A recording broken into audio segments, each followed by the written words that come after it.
ನಮಸ್ಕಾರ ಸ್ನೇಹಿತರೆ, ಇವತ್ತಿನ ವಿಡಿಯೋಲಿ ನಾವು the fall of the house of Usher series ನ ಕೊನೆಯ 2 ಎಪಿಸೋಡ್ ಅನ್ನ ನೋಡೋಣ.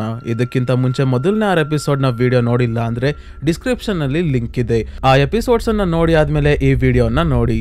ಈ ಎಪಿಸೋಡ್ ಅಲ್ಲಿ ಸ್ನೇಹಿತರೆ ಇಲ್ಲಿವರೆಗೂ ನಮ್ಮ ಮನಸ್ಸಲ್ಲಿ ಏನೇನ್ ಪ್ರಶ್ನೆ ಇತ್ತು ಅದಕ್ಕೆಲ್ಲ ಉತ್ತರ ಸಿಗುತ್ತೆ. ಯಾಕಂದ್ರೆ ಮೊದಲೇ ನಾನು ಹೇಳ್ದಂಗೆ ಕೊನೆ ಎಪಿಸೋಡ್ ಅಲ್ಲೇ ಈ ಸೀರೀಸ್ ಅಲ್ಲಿ ಎಲ್ಲ ಉತ್ತರ ಸಿಗೋದು. ಸೊ ಈ ವಿಡಿಯೋನ ಮಿಸ್ ಮಾಡದೆ ಕೊನೆವರೆಗೂ ನೋಡಿ. ಮತ್ತೆ ಈ ಚಾನಲ್ಗೆ ನೀವೇನು ಸಬ್ಸ್ಕ್ರೈಬ್ ಆಗಿಲ್ಲ ಅಂದ್ರೆ ದಯವಿಟ್ಟು ಸಬ್ಸ್ಕ್ರೈಬ್ ಆಗಿ ಮತ್ತೆ ಪಕ್ಕದಲ್ಲೇ ಇರೋ ನೋಟಿಫಿಕೇಶನ್ ಬೆಲ್ ಐಕನ್ ನ ಆನ್ ಮಾಡಿ. ನೆಕ್ಸ್ಟ್ ಎಪಿಸೋಡ್ ಶುರು ಆಗೋದು 1979 ಫ್ಲಾಶ್ ಬ್ಯಾಕ್ ಅಲ್ಲಿ. ಆಗಸ್ಟ್ ರಾಡ್ರಿಕ್ಗೆ ಕೋರ್ಟ್ ಅಲ್ಲಿ ಏನ್ ಹೇಳ್ಬೇಕು ಅಂತ ಹೇಳ್ಕೊಡ್ತಾ ಇದ್ದಾನೆ. ಆಗಸ್ಟ್ಗೆ ಬೇಕಾಗಿರೋ ಡಾಕ್ಯುಮೆಂಟ್ಸ್ ಎಲ್ಲ ರಾಡ್ರಿಕ್ ತಂದು ಕೊಟ್ಟಿರೋದ್ರಿಂದ ಫಾರ್ಚುನಾಟೋ ಫಾರ್ಮಾಸ್ಯೂಟಿಕಲ್ಸ್ ನ ಬಣ್ಣ ಬಯಲು ಮಾಡೋಕೆ ಹೊರಟಿದ್ದಾನೆ ಆಗಸ್ಟ್. ರಾಡ್ರಿಕ್ ನ ನಕಲಿ ಸಿಗ್ನೇಚರ್ ಡಾಕ್ಯುಮೆಂಟ್ಸ್ ಮೇಲೆ ಇರೋದ್ರಿಂದ ಆ ಸಿಗ್ನೇಚರ್ ನಾನು ಮಾಡೇ ಇಲ್ಲ ಅಂತ ನೀನು ಕೋರ್ಟ್ ಅಲ್ಲಿ ಹೇಳ್ಬೇಕು ಅಂತ ಹೇಳ್ಕೊಡ್ತಾ ಇದ್ದಾನೆ ಆಗಸ್ಟ್. ಪ್ರೆಸೆಂಟ್ ಅಲ್ಲಿ ಆಗಸ್ಟ್ ಹೇಳ್ತಾ ಇದ್ದಾನೆ, ಅವತ್ತು ನಿನ್ನ ಯಾಕೆ ನಾನು ನಂಬಿದ್ದೆ ಅಂತ ಗೊತ್ತಿಲ್ಲ. ನಾನು ಅನಾಬೆಲ್ ನ ಜಾಸ್ತಿ ನಂಬಿದ್ದೆ. ಅವಳು ನಿನ್ನ ಇಷ್ಟಪಟ್ಟು ಮದುವೆ ಆಗಿದ್ದಾಳೆ ಅಂದ್ರೆ ನೀನು ಒಳ್ಳೆಯವನೇ ಆಗಿರ್ತೀಯ ಅಂತ ನಂಬಿದ್ದೆ.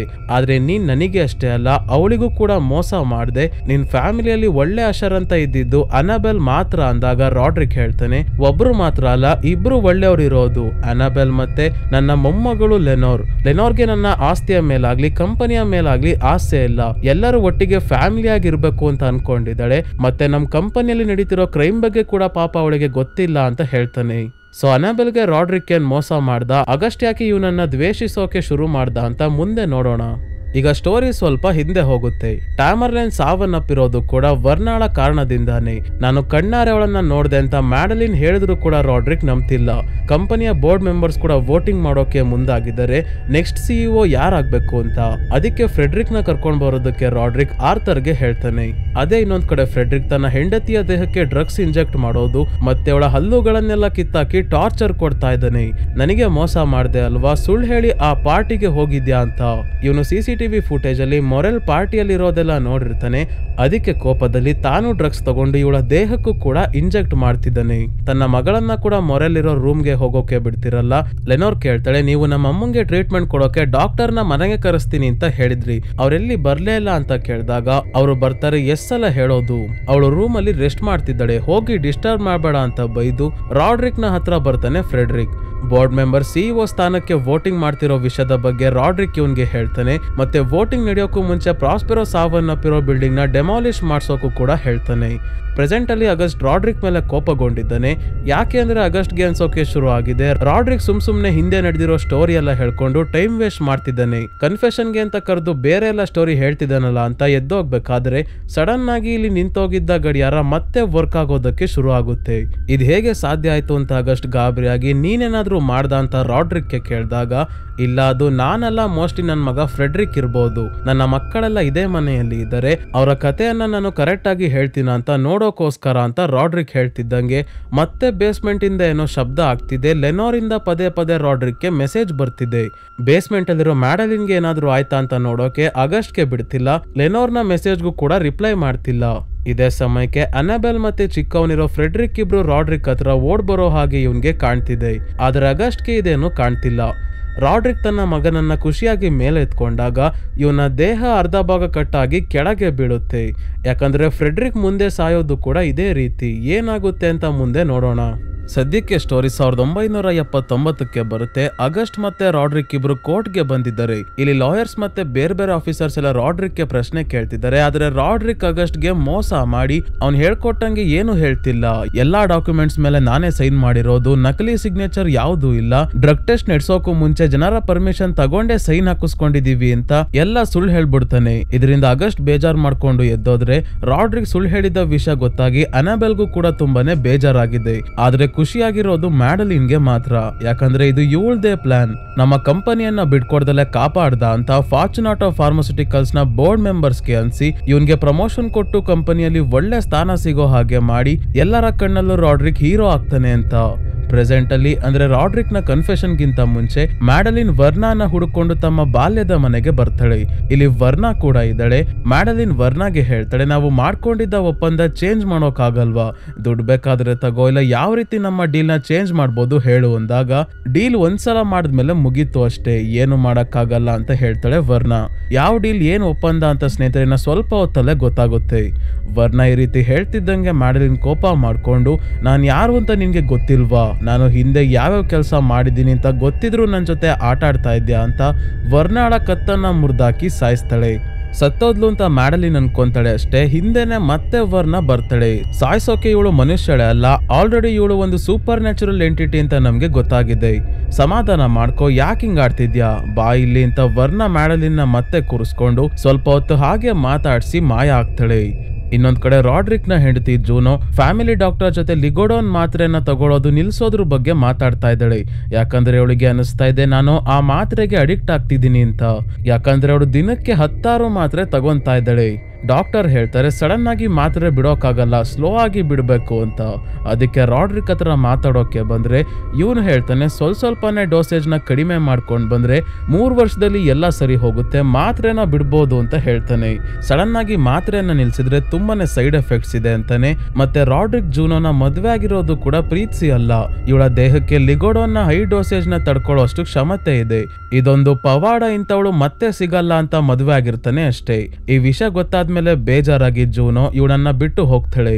ಇನ್ನೊಂದ್ ಕಡೆ ಫ್ರೆಡ್ರಿಕ್ ಪ್ರಾಸ್ಪೆರೋ ಸಾವನ್ನಪ್ಪಿರೋ ಬಿಲ್ಡಿಂಗ್ ಹತ್ರ ಬಂದಿದ್ದಾನೆ. ಅದನ್ನ ಡೆಮಾಲಿಷ್ ಮಾಡ್ಸೋಕೆ 1 ನಿಮಿಷ ಒಳಗೆ ಸ್ವಲ್ಪ ಕೆಲಸ ಇದೆ, ಆಮೇಲೆ ಸಿಗ್ನಲ್ ಕೊಡ್ತೀನಿ, ಬಿಲ್ಡಿಂಗ್ ಹೊಡೆದಾಕಿರೋಂತೆ ಅಂತ ವಾಕಿ ಟಾಕಿ ಇಸ್ಕೊಂಡು ಒಳಗೆ ಬಂದು ಡ್ರಗ್ಸ್ ತಗೊಂತಾನೆ. ಮತ್ತೆ ಇಲ್ಲೇ ಯೂರಿನ್ ಪಾಸ್ ಮಾಡ್ಬೇಕಾದ್ರೆ ಇದ್ದಕ್ಕಿದ್ದಂಗೆ ಬಾಡಿ ಪೂರ್ತಿ ಪ್ಯಾರಲೈಸ್ ಆಗಿ ಕೆಳಗೆ ಬೀಳ್ತಾನೆ. ಹಿಂದೆನೆ ವರ್ನ ಬಂದು ಹೇಳ್ತಾಳೆ, ನೀನು ತಗೊಂಡ ಡ್ರಗ್ಸ್ ಅಲ್ಲಿ ನಿನ್ನ ಹೆಂಡತಿಯ ಟ್ರೀಟ್ಮೆಂಟ್ಗೆ ಅಂತ ಇಟ್ಟಿದ್ದ ಪ್ಯಾರಾಲಿಟಿಕ್ಸ್ ಮಿಕ್ಸ್ ಆಗಿತ್ತು, ಎಂತ ಸಾವು ನಿನಗೆ, ಪ್ಯಾಂಟ್ ಜಿಪ್ ಹಾಕೊಳ್ಳೋಕು ಆಗ್ಲಿಲ್ವಲ್ಲ ಅಂತ ಹೇಳ್ತಾಳೆ.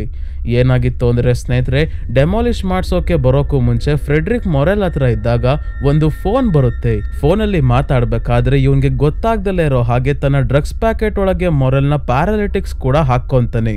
ಈ ರೀತಿ ಮಾಡಿದ್ದು ಹಿಂದೆನೆ ನಿಂತಿರೋ ವರ್ನ ಫ್ರೆಡ್ರಿಕ್ಗೆ ಹೇಳ್ತಾಳೆ, ನಿನ್ನ ಸಾವು ಸ್ವಲ್ಪ ಈಸಿಯಾಗಿ ಇರ್ತಿತ್ತು, ಆದ್ರೆ ನೀನು ನಿನ್ನ ಹೆಂಡತಿಗೆ ಟಾರ್ಚರ್ ಕೊಟ್ಟು ಪಾಪ ಮಾಡಿದ್ಯಾ, ಅದಕ್ಕೆ ನಿನ್ಗೆ ಶಿಕ್ಷೆ ಆಗ್ಲೇಬೇಕಲ್ಲ ಅಂತ ಇವನ ಹತ್ರ ಇದ್ದ ವಾಕಿ ಟಾಕಿಯಿಂದ ಇವನ ವಾಯ್ಸಲ್ಲೇ ಹೊರಗೆ ಇರೋ ವರ್ಕರ್ಸ್ಗೆ ಬಿಲ್ಡಿಂಗ್ ಡೆಮಾಲಿಷ್ ಮಾಡೋಕೆ ಹೇಳ್ತಾಳೆ. ಹಿಂದೆನೆ ಅವರು ಬಿಲ್ಡಿಂಗ್ ಹೊಡೆದಾಕೋದಕ್ಕೆ ಶುರು ಮಾಡ್ತಾರೆ. ಒಂದು ದೊಡ್ಡ ಮೆಟಲ್ ಪೀಸ್ ಮುರ್ಕೊಂಡು ಪೆಂಡುಲಮ್ನ ರೀತಿ ಮೂವ್ ಆಗ್ತಿದೆ. ಇದು ಹಾಗೆ ಸ್ಲೋ ಆಗಿ ಫ್ರೆಡ್ರಿಕ್ ನ ಹೊಟ್ಟೆ ಹತ್ರ ಬಂದು ಸ್ವಲ್ಪನೇ ಇವನ ಹೊಟ್ಟೆ ಕಟ್ಟಾಗಿ ಕೊನೆಗೂ ಬಿಲ್ಡಿಂಗ್ ಪೂರ್ತಿ ಇವನ ಮೇಲೆ ಬಿದ್ದಿದ್ರಿಂದ ಸಾವನ್ನಪ್ತಾನೆ. ಪ್ರೆಸೆಂಟ್ ಅಲ್ಲಿ ರಾಡ್ರಿಕ್ ತನ್ನ ಮಗ ಫ್ರೆಡ್ರಿಕ್ ನ ಕೈಯಲ್ಲಿ ಎತ್ಕೊಂಡಿದ್ದಾಗ ಅವನ ಬಾಡಿ ಅರ್ಧ ಭಾಗ ಕಟ್ಟಾಗಿ ಕೆಳಗೆ ಬೀಳೋ ರೀತಿ ಕಾಣಿಸಿತ್ತಲ್ಲ, ಅದೇ ರೀತಿ ಫ್ರೆಡ್ರಿಕ್ ನ ಹೊಟ್ಟೆ ಕಟ್ಟಾಗಿ ಈಗ ಅವನು ಸಾವನ್ನಪ್ಪಿರೋದು. ನಂತರ ಈ ವಿಷಯವನ್ನ ರಾಡ್ರಿಕ್ಗೆ ಹೇಳೋಕೆ ಮ್ಯಾಡಲಿನ್ ಬರ್ತಾಳೆ. ಈಗ್ಲೂ ರಾಡ್ರಿಕ್ ಬೇಸ್ಮೆಂಟ್ ಅಲ್ಲಿ ಗೋಡೆಯನ್ನ ನೋಡ್ಕೊಂಡು ಕೂತಿದ್ದಾನೆ. ಮ್ಯಾಡಲಿನ್ ಹೇಳ್ತಾಳೆ, ವರ್ನ ಅವತ್ತು ಹೇಳಿದ ರೀತಿ ನಾವಿಬ್ರು ಈ ಪ್ರಪಂಚಕ್ಕೆ ಜೊತೆಗೆ ಬಂದಿದ್ದೀವಿ, ಹೋಗ್ಬೇಕಾದ್ರೂ ಜೊತೆಗೆ ಹೋಗ್ತೀವಿ ಅಂತ. ಆದ್ರೆ ಅವತ್ತು ನಾವು ಮಾಡ್ಕೊಂಡ ಒಪ್ಪಂದವನ್ನ ಮುರಿಬೇಕು ಅಂದ್ರೆ ಇಬ್ರಲ್ಲಿ ಒಬ್ರು ಮೊದಲು ಸಾಯ್ಲೇಬೇಕು. ನಿನಗೆ ಕಾಯಿಲೆಯ ಕಾರಣದಿಂದ ಕಂಪನಿ ನಡೆಸೋಕೆ ಆಗಲ್ಲ, ನೀನ್ ಹೋದ್ರೆ ನಾನು ಕಂಪನಿಯನ್ನ ನೋಡ್ಕೊಂತೀನಿ ಅಂತ ರಾಡ್ರಿಕ್ಗೆ ಲಿಗೋಡೋನ್ ಮಾತ್ರೆ ಕೊಡ್ತಾಳೆ. ರಾಡ್ರಿಕ್ ಇವಳನ್ನ ಮತ್ತೆ ತನ್ನ ಫ್ಯಾಮಿಲಿಯಲ್ಲಿ ಉಳಿದಿರೋ ಲೆನೋರ್ನ ಕಾಪಾಡೋಕೋಸ್ಕರ ಲಿಗೋಡೋನ್ನ ಒಂದು ಬಾಟಲ್ ಪೂರ್ತಿ ಮಾತ್ರೆ ನುಂಗಿ ಸಾಯ್ತಿರ್ಬೇಕಾದ್ರೆ ಮ್ಯಾಡಲಿನ್ ಇಲ್ಲಿಂದ ಹೋಗ್ತಾಳೆ. ಆದ್ರೆ ರಾಡ್ರಿಕ್ ನ ಸಾಯೋದಕ್ಕೆ ವರ್ನ ಬಿಡಲ್ಲ. ವರ್ನ ಬಂದು ರಾಡ್ರಿಕ್ ನ ಟಚ್ ಮಾಡ್ತಿದ್ದಂಗೆ ಮತ್ತೆ ಅವನಿಗೆ ಪ್ರಜ್ಞೆ ಬರುತ್ತೆ. ನಾವು ಮಾಡ್ಕೊಂಡಿರೋ ಡೀಲಿಂದ ಅಷ್ಟು ಸುಲಭವಾಗಿ ತಪ್ಪಿಸ್ಕೊಡೋಕೆ ಆಗಲ್ಲ ಅಂತ ಹೇಳ್ತಾಳೆ ವರ್ನ. ಸೊ ಈಗ ಕೊನೆ ಎಪಿಸೋಡ್ಗೆ ಬರ್ತೀವಿ. ರಾಡ್ರಿಕ್ ಎದ್ದು ವಾಪಸ್ ಮ್ಯಾಡಲಿನ್ ಮತ್ತೆ ಆರ್ಥರ್ ಹತ್ರ ಬಂದಾಗ ಮ್ಯಾಡಲಿನ್ ಸಿಇಒ ಆಗ್ಬೇಕು ಅಂತ ಆಸೆ ಪಡ್ತಿರೋದು ಗೊತ್ತಾಗುತ್ತೆ. ಅಂದ್ರೆ ಮ್ಯಾಡಲಿನ್ಗೆ ರಾಡ್ರಿಕ್ ಇಂತ ಜಾಸ್ತಿ ಪ್ರೀತಿ ಇರೋದು ಇವನ ಚೇರ್ ಮೇಲೆ. ನನಗೆ ವರ್ನ ಸಾಯೋಕು ಬಿಡ್ದಲೆ ಡೀಲ್ ಕಂಪ್ಲೀಟ್ ಆಗ್ಬೇಕು ಅಂತಾನೆ ಹೇಳ್ತಿದ್ದಾಳೆ.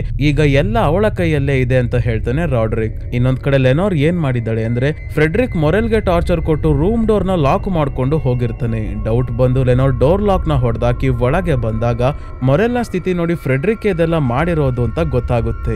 ಆರ್ಥರ್ ಬಂದು ಈ ವಿಷಯ ಎಲ್ಲ ಮೀಡಿಯಾಗೆ ಹೇಳೋಕ್ ಹೋಗ್ಬೇಡ, ಕಂಪನಿಯ ಮಾನ ಮರ್ಯಾದೆ ಪ್ರಶ್ನೆ ಅಂದಾಗ ಬೇಕು ಅಂತಾನೆ ಲೆನೋರ್ ಹೋಗಿ ಎಲ್ಲಾ ವಿಷಯವನ್ನ ಮೀಡಿಯಾ ಅವ್ರಿಗೆ ಹೇಳ್ತಾಳೆ. ನನಗೆ ನಿಮ್ ಕಂಪನಿ ಅಲ್ಲ, ನಮ್ಮಮ್ಮ ಇಂಪಾರ್ಟೆಂಟ್ ಅಂತ.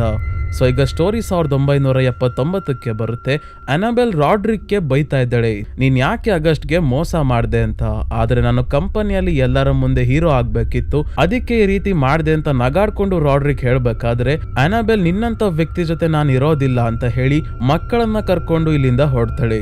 ಪ್ರೆಸೆಂಟ್ ಅಲ್ಲಿ ರಾಡ್ರಿಕ್ ಆಗಸ್ಟ್ಗೆ ಹೇಳ್ತಾನೆ, ನಾನು ನನ್ನ ಮಕ್ಕಳನ್ನ ಅನಬೆಲ್ ಜೊತೆನೆ ಇರೋದಕ್ಕೆ ಬಿಟ್ಟೆ, ಆದ್ರೆ ಸ್ವಲ್ಪ ದೊಡ್ಡವರಾದ್ಮೇಲೆ ದುಡ್ಡಿನ ಆಸೆ ತೋರಿಸಿ ನನ್ನ ಹತ್ರನೇ ಬರೋ ಹಾಗೆ ಮಾಡ್ಕೊಂಡೆ. ತನ್ನ ಮಕ್ಕಳನ್ನ ಬಿಟ್ಟಿರೋಕಾಗ್ದೆ ಅನಬೆಲ್ ಕೂಡ ಬದುಕ್ಲಿಲ್ಲ ಅಂದಾಗ ಆಗಸ್ಟ್ ಆಯ್ತು ಎಲ್ಲರ ಸ್ಟೋರಿ ಹೇಳ್ದೆ, ನೀನೇನ್ ತಪ್ಪು ಮಾಡ್ದೆ, ನೀನು ಮತ್ತೆ ಮ್ಯಾಡಲಿನ್ ಹೊಸ ವರ್ಷದ ಹಿಂದಿನ ರಾತ್ರಿ ವರ್ನಾನ ಬಾರಲ್ಲಿ ಮೀಟ್ ಮಾಡಿದಾಗ ಏನಾಯ್ತು ಅಂದಾಗ ಆಯ್ತು ಈಗ ಮೇನ್ ಸ್ಟೋರಿಗೆ ಬರ್ತೀನಿ ಅಂತ ಹೇಳಿ ಎಲ್ಲ ನಡೀತಿರೋದಕ್ಕೆ ಕಾರಣ ಏನು ಅಂತ ಹೇಳೋಕೆ ಶುರು ಮಾಡ್ತಾನೆ. 1979 ನ್ಯೂ ಇಯರ್ನ ಹಿಂದಿನ ದಿನ ರಾತ್ರಿ ವರ್ನಾಳ ಬಾರ್ಗೆ ಬರೋಕ್ಕೂ ಮುಂಚೆ ಮ್ಯಾಡಲಿನ್ ಮತ್ತೆ ರಾಡ್ರಿಕ್ ಇಬ್ರು ಫಾರ್ಚುನಾಟೋ ಫಾರ್ಮಸ್ಯೂಟಿಕಲ್ಸ್ ಆಫೀಸ್ಗೆ ಬಂದಿದ್ದಾರೆ. ಇಲ್ಲಿ ನಡೀತಾ ಇರೋ ನ್ಯೂ ಇಯರ್ ಪಾರ್ಟಿಯಲ್ಲಿ ರೂಫಸ್ ಫುಲ್ ಖುಷಿಯಾಗಿದ್ದಾನೆ. ನಮ್ ಕಂಪನಿಯನ್ನ ಕಾಪಾಡಿರೋ ಹೀರೋ ನೀನು ಅಂತ ರಾಡ್ರಿಕ್ಗೆ ಹೇಳಿ ಇನ್ಮೇಲೆ ನೀನೇ ನನ್ನ ರೈಟ್ ಹ್ಯಾಂಡ್, ನಿನಗೆ ತುಂಬಾನೇ ಸಂಬಳ ಸಿಗುತ್ತೆ ಅಂತ ಹೇಳ್ತಾ ಇದ್ದಾನೆ. ಮ್ಯಾಡಲಿನ್ ಡ್ರಿಂಕ್ಸ್ ಅಲ್ಲಿ ಏನೋ ಮಿಕ್ಸ್ ಮಾಡಿ ರೂಫಸ್ ನ ಬೇಸ್ಮೆಂಟ್ಗೆ ಕರ್ಕೊಂಡ್ ಬರ್ತಾಳೆ. ಇಲ್ಲಿ ಇವನಿಗೆ ಪ್ರಜ್ಞೆ ತಪ್ಪಿದ್ದಂಗೆ ಒಂದು ಜಾಗದಲ್ಲಿ ಇವನನ್ನ ಕಟ್ಟಾಕಿ ಮುಂದೆ ಗೋಡೆ ಕಟ್ತಾ ಇದ್ದಾರೆ ರಾಡ್ರಿಕ್ ಮತ್ತೆ ಮ್ಯಾಡಲಿನ್. ಇದೇ ಸಮಯಕ್ಕೆ ರೂಫಸ್ ಎಚ್ಚರಿಕೆ ಆದಾಗ ಕೇಳ್ತಾನೆ, ಯಾಕೆ ಹೀಗ್ ಮಾಡ್ತಿದ್ದೀರಾ, ಎಲ್ಲ ಸರಿ ಹೋಗಿದೆ, ರಾಡ್ರಿಕ್ಗೆ ಪ್ರಮೋಷನ್ ಕೂಡ ಸಿಗ್ತಲ್ಲ ಅಂದಾಗ ಮ್ಯಾಡಲಿನ್ ಈಗ ಸದ್ಯಕ್ಕೆ ಎಲ್ಲ ಸರಿ ಹೋಗಿದ್ದೆ ಅಷ್ಟೇ, ಮುಂದೆ ಇದೇ ತರ ಸಮಸ್ಯೆ ಆದಾಗ ರಾಡ್ರಿಕ್ನೆ ನೀನು ತಗ್ಲಾಕಲ್ಲ ಅಂತ ಏನ್ ಗ್ಯಾರಂಟಿ, ನೀನ್ ಸತ್ರೆ ನಿನ್ ಜಾಗಕ್ಕೆ ಕಂಪನಿಯ ಬೋರ್ಡ್ ಮೆಂಬರ್ಸ್ಗೆ ಕಾಣೋದು ಈಗ ಹೀರೋ ಆಗಿರೋ ರಾಡ್ರಿಕ್ ಮಾತ್ರ ಅಂತ ಹೇಳ್ತಾಳೆ. ರೂಫಸ್ ಹಣದ ಆಸೆ ಕೊಡ್ತಾನೆ, ಕಂಪನಿಯಲ್ಲಿ ನಿಮಗೆ ನನ್ನ ಸ್ಥಾನ ಕೊಡಿಸ್ತೀನಿ ಅಂತೆಲ್ಲ ಹೇಳ್ತಾನೆ. ಆದ್ರೂ ಇವರು ಕೇಳೋದಿಲ್ಲ. ಒಂದು ಜೋಕರ್ನ ರೀತಿ ಇರೋ ಮಾಸ್ಕ್ ನ ಇವನ ಮುಖಕ್ಕೆ ಹಾಕಿ ಪೂರ್ತಿ ಗೋಡೆ ಮುಚ್ತಾರೆ. ಅಂದ್ರೆ ಸ್ಟಾರ್ಟಿಂಗ್ ಅಲ್ಲಿ ರಾಡ್ರಿಕ್ ತನ್ನ ಮಕ್ಕಳ ಅಂತ್ಯ ಸಂಸ್ಕಾರ ಮುಗಿಸ್ಕೊಂಡು ಹೋಗ್ಬೇಕಾದ್ರೆ ಕಾರಲ್ಲಿ ಒಬ್ಬ ಜೋಕರ್ನ ಮಾಸ್ಕ್ ಹಾಕಿರೋ ವ್ಯಕ್ತಿ ಕಾಣಿಸ್ಕೊಂತಾನಲ್ಲ, ಅವನು ಬೇರೆ ಯಾರು ಅಲ್ಲ, ರೂಫಸ್ ನ ಆತ್ಮ. ಇಲ್ಲ ಕಾರಲ್ಲಿ ರೂಫಸ್ ಕಾಣಿಸಿದ್ದು ರಾಡ್ರಿಕ್ ನ ಭ್ರಮೆ ಕೂಡ ಆಗಿರ್ಬೋದು, ಹೇಳಕ್ಕಾಗಲ್ಲ. ಸೊ ಗೋಡೆಯೆಲ್ಲ ಕಟ್ಟಿ ಆದ್ಮೇಲೆ ಒಳಗಿನ ರೂಫಸ್ ಸಾವನ್ನಪ್ಪಿರ್ತಾನೆ. ನಂತರ ಏನೂ ಆಗೇ ಇಲ್ಲ ಅನ್ನೋ ಹಾಗೆ ವರ್ನಾಳ ಬಾರ್ಗೆ ಬರ್ತಾರೆ. ಸೊ ಇಲ್ಲಿ ವರ್ನಾ ಜೊತೆ ಮಾತಾಡಿ ಆದ್ಮೇಲೆ 12 ಗಂಟೆ ಆದ್ಮೇಲೆ ನ್ಯೂ ಇಯರ್ ಸೆಲೆಬ್ರೇಷನ್ ಮುಗಿಸ್ಕೊಂಡು ಬೇರೆಯವರೆಲ್ಲ ಹೋಗಿದ್ದಾರೆ. ಈಗ ವರ್ನಾ, ಮ್ಯಾಡಲಿನ್ ಮತ್ತೆ ರಾಡ್ರಿಕ್ 3 ಜನ ಕುತ್ಕೊಂಡು ಮಾತಾಡ್ಬೇಕಾದ್ರೆ ವರ್ನಾ ಹೇಳ್ತಾಳೆ, ನೀವು ರೂಫಸ್ ನ ಸಾಯಿಸಿದ್ದು ನನಗೆ ಗೊತ್ತು, ಆದ್ರೆ ಏನ್ ತಲೆ ಕೆಡ್ಸ್ಕೋಬೇಡಿ, ನಾನೇನ್ ಯಾರಿಗೂ ಈ ವಿಷಯದ ಬಗ್ಗೆ ಹೇಳಲ್ಲ, ನೀವು ಈ ವಿಷಯದಲ್ಲಿ ಯಾವತ್ತೂ ತಗ್ಲಾಕೊಳ್ಳೋದು ಇಲ್ಲ, ನಾನು ಒಂದು ಡೀಲ್ ನಿಮ್ ಜೊತೆ ಮಾಡ್ಬೇಕು ಅಂತ ಅನ್ಕೊಂಡಿದ್ದೀನಿ, ಯಾಕಂದ್ರೆ ನಿಮಗೆ ಜಗತ್ತನ್ನೇ ಚೇಂಜ್ ಮಾಡ್ಬೇಕು ಅನ್ನೋ ಆಸೆ ಇದೆ, ಶ್ರೀಮಂತರಾಗ್ಬೇಕು ಅಂತ ಅನ್ಕೊಂಡಿದ್ದೀರಾ. ಸೊ ಏನ್ ಡೀಲ್ ಅಂದ್ರೆ ನಿಮ್ಗೆ ನಾನು ಎಲ್ಲ ಕೊಡ್ತೀನಿ. ಫಾರ್ಚುನಾಟೋ ಫಾರ್ಮಸ್ಯೂಟಿಕಲ್ಸ್ ಅಲ್ಲಿ ರಾಡ್ರಿಕ್ ಸಿಇಒ ಆಗ್ತಾನೆ, ಮ್ಯಾಡಲಿನ್ ಕೂಡ ಅಷ್ಟೇ ದೊಡ್ಡ ಸ್ಥಾನದಲ್ಲಿ ಕೂರ್ತಾಳೆ, ಕಂಪನಿ ನಿಮ್ ಕೈಯಲ್ಲಿ ಇರುತ್ತೆ, ಹಣ ಕೂಡ ತುಂಬಾನೇ ಇರುತ್ತೆ, ಎಷ್ಟೇ ಖರ್ಚು ಮಾಡಿದ್ರು ಖಾಲಿ ಆಗದಷ್ಟು ಹಣ, ನೀವು ದುಡ್ಡನ್ನ ಒಳ್ಳೆ ಕೆಲಸಕ್ಕಾದ್ರೂ ಯೂಸ್ ಮಾಡ್ಕೊಳ್ಳಿ, ಇಲ್ಲ ಅಂದ್ರೆ ಏನಾದ್ರೂ ಫ್ರಾಡ್ ಮಾಡ್ಕೊಳ್ಳಿ, ಯಾವುದೇ ಕ್ರೈಮ್ ಮಾಡಿದ್ರು ನಿಮ್ಗೆ ಶಿಕ್ಷೆ ಆಗಲ್ಲ, ಎಲ್ಲಾ ಕ್ರೈಮ್ ಇಂದ ಹೊರಗೆ ಬರ್ತೀರಾ, ನೀವು ಎಷ್ಟು ವರ್ಷ ಬದುಕ್ತಿರೋ ಅಷ್ಟು ವರ್ಷ ಖುಷಿಯಾಗಿ ಒಂದು ಸಣ್ಣ ಸಮಸ್ಯೆ ಇಲ್ದಂಗೆ ಟೆನ್ಷನ್ ಇಲ್ದಂಗೆ ಜೀವನ ಮಾಡ್ತೀರಾ ಅಂದಾಗ ಮ್ಯಾಡಲಿನ್ ಕೇಳ್ತಾಳೆ, ಹಾಗಾದ್ರೆ ರಾಡ್ರಿಕ್ ಎಷ್ಟು ವರ್ಷ ಬದುಕ್ತಾನೆ ಅಂತ. ರಾಡ್ರಿಕ್ ಒಬ್ಬ ಅಲ್ಲ, ನೀವಿಬ್ರು ಒಟ್ಟಿಗೆ ಸಾಯ್ತೀರಾ, ಇಬ್ರು ಜೊತೆಗೆ ಹುಟ್ಟಿದೀರಾ, ಜೊತೆಗೆ ಸಾಯ್ತೀರಾ, ಎಷ್ಟು ವರ್ಷ ಅಂತ ಹೇಳಕ್ಕಾಗಲ್ಲ, ಆದ್ರೆ ಅಶರ್ ಫ್ಯಾಮಿಲಿಯಲ್ಲಿ ಇಲ್ಲಿವರೆಗೂ ಇದ್ದವ್ರಿಗಿಂತ ಜಾಸ್ತಿ ವರ್ಷನೇ ಬದುಕ್ತೀರಾ ಅಂದಾಗ ಆಯ್ತು, ಇದರ ಬದಲಿಗೆ ನಿನ್ಗೇನ್ ಕೊಡ್ಬೇಕು ಅಂತ ಕೇಳ್ತಾನೆ ರಾಡ್ರಿಕ್. ಸೊ ನಾನು ಹೇಳಿದೆಲ್ಲ ನಿಮ್ಗೆ ಸಿಗುತ್ತೆ, ಆದ್ರೆ ನೀವು ಸಾಯೋಕ್ಕೂ ಮುಂಚೆ ಅಶರ್ ಫ್ಯಾಮಿಲಿಯ ಬ್ಲಡ್ ಲೈನ್ ಅಂದ್ರೆ ನಿಮ್ಮ ರಕ್ತ ಹಂಚ್ಕೊಂಡು ಯಾರ್ಯಾರು ಹುಟ್ಟಿರ್ತಾರೋ ಅವರೆಲ್ಲ ಸಾಯ್ತಾರೆ ಅಂತ ಹೇಳ್ತಾಳೆ ವರ್ನಾ. ರಾಡ್ರಿಕ್ ಇದಕ್ಕೆ ಒಪ್ಕೊಂತಾನೆ, ಯಾಕಂದ್ರೆ ತನ್ನ ಮಕ್ಕಳ ಕಷ್ಟದಲ್ಲಿ ಬದುಕೋದ್ಕಿಂತ 20-30 ವರ್ಷ ಎಷ್ಟೇ ವರ್ಷ ಬದುಕಿದ್ರು ಖುಷಿಯಾಗಿ ಇರ್ಲಿ ಅಂತ. ಮ್ಯಾಡಲಿನ್ ಕೂಡ ಯೋಚನೆನೆ ಮಾಡಲ್ಲ, ಈ ಡೀಲ್ಗೆ ಒಪ್ಕೊಂತಾಳೆ, ಯಾಕಂದ್ರೆ ಅವಳಿಗೆ ಗಂಡ ಮಕ್ಕಳು ಅಂತ ಯಾರು ಇಲ್ಲ, ಯಾರ ಜೊತೆನೂ ಇವಳಿಗೆ ಮದುವೆ ಆಗೋಕ್ಕೂ ಇಷ್ಟ ಇಲ್ಲ, ಎಲ್ಲರಿಗಿಂತ ಮೇಲೆ ನಾನು ಇರಬೇಕು, ನನ್ನನ್ನು ಕಂಟ್ರೋಲ್ ಮಾಡೋರು ಯಾರು ಇರಬಾರ್ದು ಅನ್ನೋದು ಇವಳ ಆಸೆ. ವರ್ನಾ ಈಗ ಈ ಡೀಲ್ ನ ಕನ್ಫರ್ಮ್ ಮಾಡೋಕೆ ಇವ್ರ ಹತ್ರ ಸೈನ್ ಏನು ಮಾಡಿಸ್ಕೊಡಲ್ಲ, ಇವರ ಜೊತೆ ಕುತ್ಕೊಂಡು ಒಂದು ಡ್ರಿಂಕ್ ಕುಡ್ದು ಆಯ್ತು ಒಪ್ಪಂದ ಅಂತ ಹೇಳಿ ಕಳಿಸ್ತಾಳೆ. ಈಗ ನಡೆದಿದ್ದು ನಿಜಾನ ಸುಳ್ಳ ಅಂತ ಇವರು ಅನ್ಕೊಂಡು ಬಾರಿಂದ ಹೊರಗೆ ಬಂದು ಹಿಂದಿರುಗಿ ನೋಡಿದಾಗ ಈಗ 1 ಸೆಕೆಂಡ್ ಹಿಂದೆ ಇಲ್ಲಿದ್ದ ಬಾರ್ ಈಗ ಇಲ್ವೇ ಇಲ್ಲ, ಒಂದು ಬಿಲ್ಡಿಂಗ್ ನ ಗೋಡೆ ಇದೆ ಅಷ್ಟೇ. ಅಂದ್ರೆ ಏನ್ ನಾವಿಬ್ರು ಮೋಸ್ಟ್ಲಿ ಒಂದೇ ತರ ಕನ್ಸ್ಕೊಂಡ್ವಿ ಅನ್ಸುತ್ತೆ, ಇಲ್ಲಾಂದ್ರೆ ಇಬ್ಬರಿಗೂ ಒಂದೇ ರೀತಿ ಭ್ರಮೆ ಆಗಿರ್ಬೇಕು ಅಂತ ಹೇಳಿ ಈ ಡೀಲ್ ಮಾಡಿದ್ವಿ ಅಂತಾನೆ ಇವರು ಮರೆಯೋಕೆ ಶುರು ಮಾಡ್ತಾರೆ. ಮತ್ತೆ ವರ್ನಾ ಬಗ್ಗೆನೂ ಇವರು ಜಾಸ್ತಿ ಏನು ತಲೆ ಕೆಡ್ಸ್ಕೊಳೋಕೆ ಹೋಗಲ್ಲ, ಆದ್ರೆ ಅವರು ವರ್ನಾ ಜೊತೆ ಡೀಲ್ ಮಾಡ್ಕೊಂಡಿರೋದು ನಿಜ, ಅದಕ್ಕೆ ಇವಾಗ ರಾಡ್ರಿಕ್ ನ ಮಕ್ಕಳು ಒಬ್ಬೊಬ್ಬರಾಗೆ ಸಾಯ್ತಿರೋದು. ವರ್ನಾ ಯಾರು ಅಂತ ಈಗ್ಲೂ ಕೂಡ ತೋರ್ಸೋದಿಲ್ಲ ಸ್ನೇಹಿತರೆ, ಆದ್ರೆ ಇವಳು ಮೋಸ್ಟ್ಲಿ ಡೆವಿಲ್ ಇರ್ಬೋದು ಅಥವಾ ಮನುಷ್ಯರ ಜೊತೆ ಡೀಲ್ ಮಾಡ್ಕೊಳ್ಳೋ ಯಾವುದೋ ಒಂದು ಸೂಪರ್ ನ್ಯಾಚುರಲ್ ಎಂಟಿಟಿ ಇರ್ಬೋದು. ಸೊ ಈಗ ಪ್ರೆಸೆಂಟ್ ಅಲ್ಲಿ ಆರ್ಥರ್ ಮ್ಯಾಡಲಿನ್ ಮತ್ತೆ ರಾಡ್ರಿಕ್ ನ ಬಾಲ್ಯದ ಮನೆಗೆ ಬರ್ತಾನೆ. ಇಲ್ಲಿರೋ ವರ್ಣ ಮೇಲೆ ಅವನು ದಾಳಿ ಮಾಡಿ ಒಂದು ಇಂಜೆಕ್ಷನ್ ನ ಇಂಜೆಕ್ಟ್ ಮಾಡ್ತಾನೆ. ಇದರಿಂದ ಅವಳು ಸಾಯ್ತಿದ್ದಂಗೆ ಅವಳನ್ನ ಪ್ಯಾಕ್ ಮಾಡ್ಕೊಂಡು ಬೇರೆ ಕಡೆ ತಗೊಂಡು ಹೋಗೋದಕ್ಕೆ ನೋಡಿದಾಗ ಹಿಂದೆನೆ ವರ್ಣ ವಾಪಸ್ ಎದ್ ಬರ್ತಾಳೆ. ವರ್ಣ ಇವನನ್ನ ಚೇರ್ ಮೇಲೆ ಕೂರಿಸ್ಕೊಂಡು ಹೇಳ್ತಾಳೆ, ನೀನ್ ನಿನ್ ಕೆಲಸ ಮಾಡ್ತಿದ್ಯಾ ಅಂತ ಗೊತ್ತು, ಏನ್ ತೊಂದರೆ ಇಲ್ಲ. ಆದ್ರೆ ಇಷ್ಟು ವರ್ಷ ನೀನು ರಾಡ್ರಿಕ್ ಮತ್ತೆ ಮ್ಯಾಡಲಿನ್ ಜೊತೆ ಸೇರ್ಕೊಂಡು ಅವರ ಕ್ರೈಮ್ಸ್ ಅಲ್ಲಿ ಭಾಗಿಯಾಗಿದ್ಯಾ. ಈಗ ನಿನ್ಗೂ ಕೂಡ ಒಂದು ಆಫರ್ ಕೊಡ್ತೀನಿ. ಈಗ ನೀನು ಎಷ್ಟು ವರ್ಷ ಬದುಕಿರ್ತೀಯೋ ಅಲ್ಲಿವರೆಗೂ ನೀನು ಖುಷಿಯಾಗಿರ್ಬೋದು. ನೀನು ಮಾಡಿರೋ ಕ್ರೈಮ್ಸ್ ಎಲ್ಲ ಮುಚ್ಚೋಗೋ ಹಾಗೆ ಮಾಡ್ತೀನಿ, ಯಾರಿಗೂ ಅದ್ರ ಬಗ್ಗೆ ಗೊತ್ತಾಗಲ್ಲ. ನಾನು ಈ ರೀತಿ ಮಾಡ್ಬೇಕು ಅಂದ್ರೆ ಅದರ ಬದಲಿಗೆ ನೀನೇನ್ ಕೊಡ್ತೀಯ ಅಂತ ಕೇಳಿದಾಗ ಆರ್ಥರ್ ಹೇಳ್ತಾನೆ, ನನ್ನ ಹತ್ರ ಕೊಡೋದಕ್ಕೆ ಅಂತ ಏನು ಇಲ್ಲ, ಹೆಂಡತಿ ಮಕ್ಕಳು ಕೂಡ ಇಲ್ಲ ಅಂದಾಗ, ಆಯ್ತು ನೀನು ಈ ಆಫರ್ ನ ಒಪ್ಕೊಳ್ಳಿಲ್ಲ ಅಂದ್ರೆ ಮುಂದೆ ನೀನು ಮಾಡಿರೋ ಕ್ರೈಮ್ಸ್ ಪೊಲೀಸ್ ಅವ್ರಿಗೆ ಗೊತ್ತಾಗುತ್ತೆ, ನೀನು ಸಾಯೋವರೆಗೂ ಜೈಲಲ್ಲೇ ಇರ್ತೀಯ ಅಂತ ಹೇಳ್ತಾಳೆ ವರ್ಣ. ನೀನು ನನಗೆ ಆಫರ್ ಕೊಟ್ಟಿದ್ದಕ್ಕೆ ಥ್ಯಾಂಕ್ಸ್, ಆದ್ರೆ ನನ್ನ ಹಣೆ ಬರದಲ್ಲಿ ಏನ್ ಬರ್ದಿದ್ಯೋ ಅದೇ ಆಗ್ಲಿ ಅಂತ ಹೇಳಿ ಆರ್ಥರ್ ಇವಳ ಡೀಲ್ ಅನ್ನ ರಿಜೆಕ್ಟ್ ಮಾಡ್ತಾನೆ. ಆಯ್ತು ನೀನ್ ಇಚ್ಛೆ ಅಂತೆ ಆಗ್ಲಿ ಅಂತ ಹೇಳಿ ವರ್ಣ ಮಾಯ ಆಗ್ತಾಳೆ. ಇನ್ನೊಂದ್ ಕಡೆ ಲೆನೋರ್ ರಾಡ್ರಿಕ್ ನ ಭೇಟಿಯಾಗಿ ಮಾತಾಡಿಸ್ತಿದ್ದಾಗ ರಾಡ್ರಿಕ್ ಇವಳಿಗೆ ಹೇಳ್ತಾನೆ, ನಮ್ಮ ಕಂಪನಿಯಲ್ಲಿ ಏನೇನ್ ಕ್ರೈಮ್ಸ್ ನಡೀತಾ ಇದೆಯೋ ಅದನ್ನೆಲ್ಲ ಸರಿ ಮಾಡಿ ನಮ್ಮ ಕಂಪನಿಯನ್ನ ಸರಿಯಾದ ದಾರಿಗೆ ತರಬೇಕು ಅಂದಾಗ, ಬೇಡ ಕಂಪನಿಯ ಸಹವಾಸ ಬೇಡವೇ ಬೇಡ, ನೀವು ಕೂಡ ಎಲ್ಲವನ್ನ ಬಿಟ್ಟು ಬದುಕಬೇಕು. ಸದ್ಯಕ್ಕೆ ನೀವು ಖರ್ಚು ಮಾಡಿ ನಾನ್ ಪೂರ್ತಿ ಖರ್ಚು ಮಾಡಿದ್ರು ಉಳಿಯೋ ಅಷ್ಟು ದುಡ್ಡಿದೆ, ಆದ್ರೆ ಏನ್ ಪ್ರಯೋಜನ ಅಂತ ಹೇಳಿ ವಾಪಸ್ ಬಂದಾಗ ತನ್ನ ರೂಮಲ್ಲೇ ವರ್ಣ ಇದ್ದಾಳೆ. ವರ್ಣ ಲೆನೋರ್ನ ಕರೆದು ಕೂರಿಸ್ಕೊಂಡು, ನನಗೆ ನನ್ನ ಕೆಲಸ ತುಂಬಾನೇ ಇಷ್ಟ, ಆದ್ರೆ ಈಗ ನನ್ನ ಮನ್ಸಿಗೆ ಬೇಜಾರಾಗ್ತಿದೆ, ನಿಮ್ ತಾತಂಗೆ ಬ್ಲಡ್ ಲೈನ್ ಅಂದ್ರೆ ಅರ್ಥ ಗೊತ್ತಾಗ್ಲಿಲ್ಲ ಅನ್ಸುತ್ತೆ, ನೀನು ಕೂಡ ರಾಡ್ರಿಕ್ ನ ರಕ್ತ ಹಂಚ್ಕೊಂಡಿರೋವಳು, ಆದ್ರೆ ಏನು ತಲೆ ಕೆಡ್ಸ್ಕೋಬೇಡ, ನಿಮ್ಮಮ್ಮ ಮಾರೆಲ್ ಹುಷಾರಾಗ್ತಾಳೆ, ಹುಷಾರಾಗೋದಕ್ಕೆ 3 ವರ್ಷ ಬೇಕಾಗುತ್ತೆ. ಆಮೇಲೆ ರಾಡ್ರಿಕ್ ನ ಆಸ್ತಿಯಲ್ಲಿ ತನ್ನ ಪಾಲು ಸಿಕ್ಕಿದ್ಮೇಲೆ ತಕ್ಷಣ ಆ ದುಡ್ಡನ್ನ ಚಾರಿಟಿಗೆ ಕೊಟ್ಟು ಸ್ವಲ್ಪ ದುಡ್ಡನ್ನ ಉಳಿಸ್ಕೊಂಡು ಅದರಲ್ಲಿ NGO ನ ಓಪನ್ ಮಾಡ್ತಾಳೆ ನಿನ್ನ ಹೆಸರಲ್ಲಿ. ಈ NGO ಮುಖಾಂತರ ಲಕ್ಷಾಂತರ ಜನರ ಪ್ರಾಣವನ್ನ ಕಾಪಾಡೋ ಕೆಲಸ ಮೊರೆಲ್ ಮಾಡ್ತಾಳೆ ಅಂತ ಹೇಳಿ ಲೆನೋರ್ನ ಹಣೆಯನ್ನ ವರ್ಣ ಟಚ್ ಮಾಡ್ತಿದ್ದಂಗೆ ಅವಳ ಪ್ರಾಣ ಹೋಗುತ್ತೆ.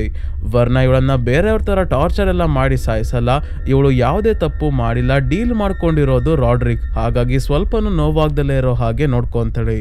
ನಂತರ ರಾಡ್ರಿಕ್ ಲೆನೋರ್ ಹತ್ರ ಬಂದು ತುಂಬಾನೇ ಅಳ್ತಾನೆ. ತನ್ನ ಮಕ್ಕಳು ಸಾವನ್ನಪ್ಪಾಗ್ಲೂ ಕೂಡ ಇಷ್ಟು ಹತ್ತಿರಲ್ಲ, ಯಾಕಂದ್ರೆ ಲೆನೋರ್ ಯಾವುದೇ ತಪ್ಪು ಮಾಡಿರಲ್ಲ, ಇವಳು ತುಂಬಾನೇ ಒಳ್ಳೆಯವಳಾಗಿದ್ಲು. ಈಗ ರಾಡ್ರಿಕ್ ಹತ್ರ ವರ್ಣ ಬಂದು ಹೇಳ್ತಾಳೆ, ನಿನ್ನ ಮಾತ್ರೆಯ ಕಾರಣದಿಂದ ಲಕ್ಷಾಂತರ ಜನರು ಸಾವನ್ನಪ್ಪಿದ್ದಾರೆ, ಈಗ ನೀನ್ ಏನ್ ಮಾಡ್ತೀಯ ಅಂದ್ರೆ ಆಗಸ್ಟ್ ನ ಕರೆದವನಿಗೆ ಎಲ್ಲಾ ವಿಷಯ ಹೇಳು ಅಂತಾಳೆ ವರ್ಣ. ಪ್ರೆಸೆಂಟ್ ಅಲ್ಲಿ ಈ ವಿಷಯ ಕೇಳಿ ಆಗಸ್ಟ್ ಶಾಕ್ ಆಗೋಗಿದ್ದಾನೆ. ಏನು ಲೆನೋರ್ ಸಾವನ್ನಪ್ಪಿದಳ, ಇಲ್ಲಿವರೆಗೂ ನಿನ್ ಫೋನ್ಗೆ ಮೆಸೇಜ್ ಕಳಿಸ್ತಾನೆ ಇದ್ಲಲ್ಲ ಮತ್ತೆ ಅಂದಾಗ ರಾಡ್ರಿಕ್ ಹೇಳ್ತಾನೆ, ಇಲ್ಲ ಅವಳು ಲೆನೋರ್ ಅಲ್ಲ, ಲೆನೋರ್ ನಾವು ಇಲ್ಲಿಗೆ ಬರೋಕು ಸ್ವಲ್ಪ ಸಮಯದ ಹಿಂದೆ ಸಾವನ್ನಪ್ಪಿದಳೆ, ಮೆಸೇಜ್ ಮಾಡ್ತಿರೋದು ಲೆನೋರ್ನ ಆರ್ಟಿಫಿಷಿಯಲ್ ಇಂಟೆಲಿಜೆನ್ಸ್.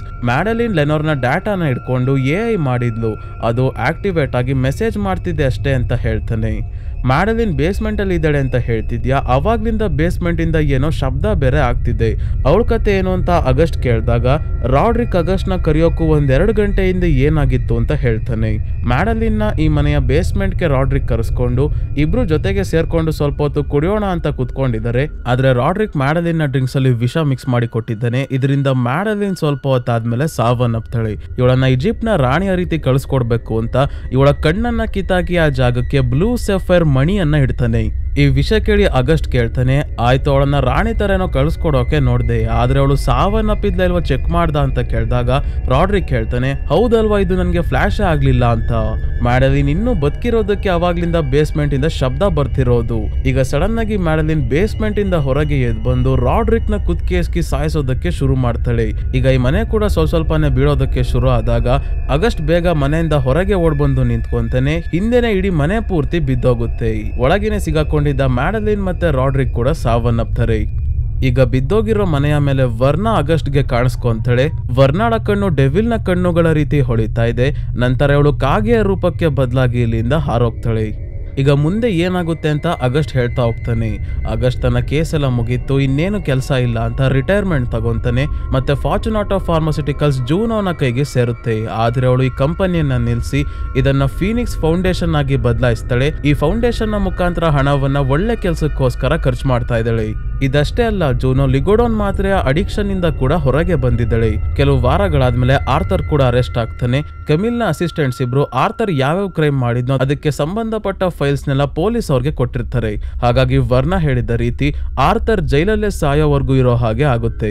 ಕೊನೆಯದಾಗಿ ಆಗಸ್ಟ್ ರಾಡ್ರಿಕ್ ನ ಸಮಾಧಿ ಹತ್ರ ಬಂದು ಇವನ್ಗೆ ಗುಡ್ ಬೈ ಹೇಳಿ ತನ್ನ ಗಂಡ ಮತ್ತೆ ಮಕ್ಕಳ ಹತ್ರ ಹೋಗ್ತಾನೆ. ಆಗಸ್ಟ್ ತನ್ನ ಗಂಡನ ಹತ್ರ ಯಾಕೆ ಹೋಗ್ತಾನೆ ಅಂದ್ರೆ ಇವನು ಒಬ್ಬ ಟ್ರಾನ್ಸ್ಜೆಂಡರ್. ಇವನು ಹೋಗಿ ಆಗ್ತಿದ್ದಂಗೆ ಹಿಂದೆನೆ ವರ್ಣ ಇಲ್ಲಿಗೆ ಬಂದು ಇಲ್ಲಿರೋ ಅಶರ್ ಫ್ಯಾಮಿಲಿ ಅವರ ಸಮಾಧಿಯ ಮೇಲೆ ಅವ್ರಿಗೆ ಸಂಬಂಧಪಟ್ಟ ಒಂದೊಂದು ವಸ್ತುವನ್ನ ಇಟ್ಟು ರೇವನ್ ಪಕ್ಷಿಯಾಗಿ ಬದಲಾಗಿ ವಾಪಸ್ ಹಾರೋಗ್ತಾಳೆ. ಸೊ ವರ್ಣ ಇಲ್ಲಿ ಯಾರು ಅಂದ್ರೆ ಇವಳು ಮೋಸ್ಟ್ಲಿ ಡೆವಿಲ್ ಇರ್ಬೋದು ಅಥವಾ ಮನುಷ್ಯರ ಜೊತೆ ಡೀಲ್ ಮಾಡೋ ಯಾವುದೋ ಒಂದು ಕ್ರಿಯೇಚರ್ ಇರ್ಬೋದು. ಯಾರು ಅಂತ ಇಲ್ಲಿ ಸ್ಪಷ್ಟವಾಗಿ ಹೇಳೋದಿಲ್ಲ. ವರ್ಣಾಗೆ ಸಾವೇ ಇಲ್ಲ, ಮತ್ತೆ ಅವಳಿಗೆ ಬೇರೆ ಬೇರೆ ರೂಪಕ್ಕೆ ಬದಲಾಗುವಂತ ಶಕ್ತಿ ಇರುತ್ತೆ. ಇವಳು ಮನುಷ್ಯರ ಲೈಫ್ಗೆ ಕ್ರಾಸ್ ರೋಡ್ಸ್ ಬರುವಂತ ಸಂದರ್ಭದಲ್ಲಿ ಬರ್ತಾಳೆ. ಅಂದ್ರೆ ಇಲ್ಲಿ ಕ್ರಾಸ್ ರೋಡ್ಸ್ ಅಂದ್ರೆ ಜೀವನದಲ್ಲಿ ಎರಡು ದಾರಿ ನಮ್ಮ ಮುಂದೆ ತೆರೆದಾಗ ಇವಳು ಬರ್ತಾಳೆ. ಒಂದು ದಾರಿಯಲ್ಲಿ ಹೋದ್ರೆ ಕಷ್ಟ ನೋವು ಎಲ್ಲ ಇರುತ್ತೆ, ಇನ್ನೊಂದು ದಾರಿಯಲ್ಲಿ ಹೋದ್ರೆ ತುಂಬಾನೇ ಖುಷಿಯಾಗಿರ್ಬೋದು, ನಮ್ಗೆ ಬೇಕಾಗಿದ್ದೆಲ್ಲ ಸಿಗುತ್ತೆ. ಈ ರೀತಿ ಜೀವನದಲ್ಲಿ ಸಕ್ಸಸ್ಫುಲ್ ಆಗೋದಕ್ಕೆ ಅಡ್ಡ ದಾರಿ ಹಿಡೀಲಿ ಅಂತಾನೆ ವರ್ಣ ರೀತಿ ಕ್ರಿಯೇಚರ್ ಕಾಯ್ತಾ ಇರುತ್ತೆ. ಅದಕ್ಕೆ ಈಸಿಯಾಗಿರೋ ದಾರಿಯನ್ನ ಬಿಟ್ಟು ಕಷ್ಟ ಆದ್ರೂ ಪರವಾಗಿಲ್ಲ, ಜೀವನದಲ್ಲಿ ನಮ್ಮ ಸ್ವಂತ ಶಕ್ತಿಯಿಂದ ನಾವು ಏನಾದ್ರೂ ಸಾಧನೆ ಮಾಡ್ಬೇಕು ಅನ್ನೋದು ಈ ಸೀರೀಸ್ ಅಲ್ಲಿ ತೋರಿಸಿದ್ದಾರೆ. ಸೊ ಸ್ನೇಹಿತರೆ, ಈ ವಿಡಿಯೋ ನಿಮ್ಗೆ ಹೇಗನ್ನಿಸ್ತು ಅಂತ ಕಮೆಂಟ್ ಮಾಡಿ ತಿಳಿಸಿ, ಮತ್ತೆ ಈ ಚಾನಲ್ಗೆ ಸಬ್ಸ್ಕ್ರೈಬ್ ಆಗೋದನ್ನ ಮರಿಬೇಡಿ. ಇದೇ ರೀತಿಯ ವಿಡಿಯೋವಿನೊಂದಿಗೆ ಮತ್ತೆ ನಿಮ್ಮನ್ನ ಭೇಟಿ ಆಗ್ತೀನಿ. ಧನ್ಯವಾದಗಳು.